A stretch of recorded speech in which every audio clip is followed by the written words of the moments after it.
નમસ્કાર, સમાચારો સાથે હું છું હિના. આપ જોઈ રહ્યા છો જીએસટીવી. સૌપ્રથમ વાત કરીએ મહત્વના સમાચારની તો હાલમાં એક મહત્વના સમાચાર મળી રહ્યા છે. સાવલીના ધારાસભ્ય કેતન ઇનામદાર સીઆર પાટીલને મળવા ગાંધીનગર પહોંચી ચૂક્યા છે.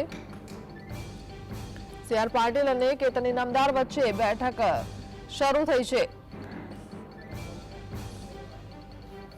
તો બેઠકમાં ગૃહ રાજ્યમંત્રી હર્ષ સંઘવી પણ ઉપસ્થિત રહ્યા છે.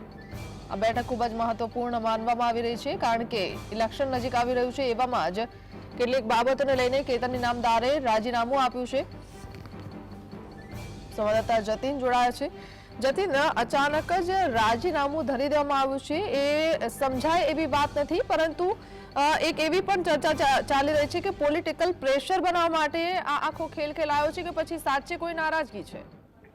બિલકુલ જી, એના મહત્વની વાત છે કે લોકસભા ચૂંટણી નજીક આવી રહી છે અને ભાજપના ધારાસભ્ય કેતન ઇનામદાર પાર્ટીથી નારાજ થયા છે.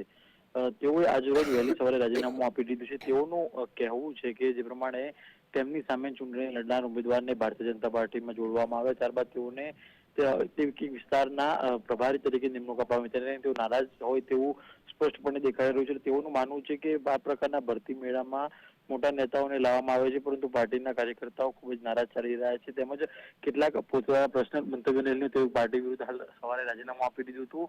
તેને લઈ હાલ સીઆર પાટીલના નિવાસસ્થાન ખાતે બેઠક જે છે તે ચાલી રહી છે. બેઠકની અંદર અત્યંત મહત્વની ચર્ચાઓ જે છે તે કરવામાં આવી રહી છે. બેઠક બાદ તેઓ ફરી એકવાર મીડિયાને સંબોધન કરવાના છે. સાથે સૂત્રો તરફથી મળતી માહિતી મુજબ બેઠકમાં યોગ્ય સમાધાન થાય તેવી પણ ચર્ચાએ જોર પકડ્યું છે.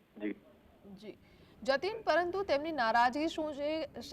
કયા કારણોને લઈને તેમણે આ રાજીનામું ધરી દીધું? બિલકુલ, તેમાં સ્પષ્ટ રીતે નારાજગી જોવા મળતી હતી. તેઓએ જે અગાઉ પણ જણાવ્યું હતું કે તેઓ પોતાના જ સામે લડનાર ઉમેદવારને તેઓ ભારતીય જનતા પાર્ટીની અંદર જોડવામાં આવે, તેઓની પ્રભારી તરીકે નિમણૂક કરવામાં આવી.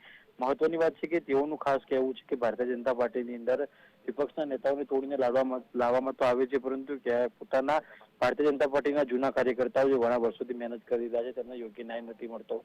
આ સિવાય અન્ય પણ કેટલાક મુદ્દા હોઈ શકે છે જે બહાર નથી આવ્યા, પરંતુ હાલ બેઠક પત્યા બાદ ચિત્ર જે છે સ્પષ્ટ થશે કે આ રાજીનામું આપવા પાછળનું કારણ શું હતું અને હવે આગળ શું કાર્યવાહી કરવી તેની પણ ચર્ચા થાય છે. જી, આભાર.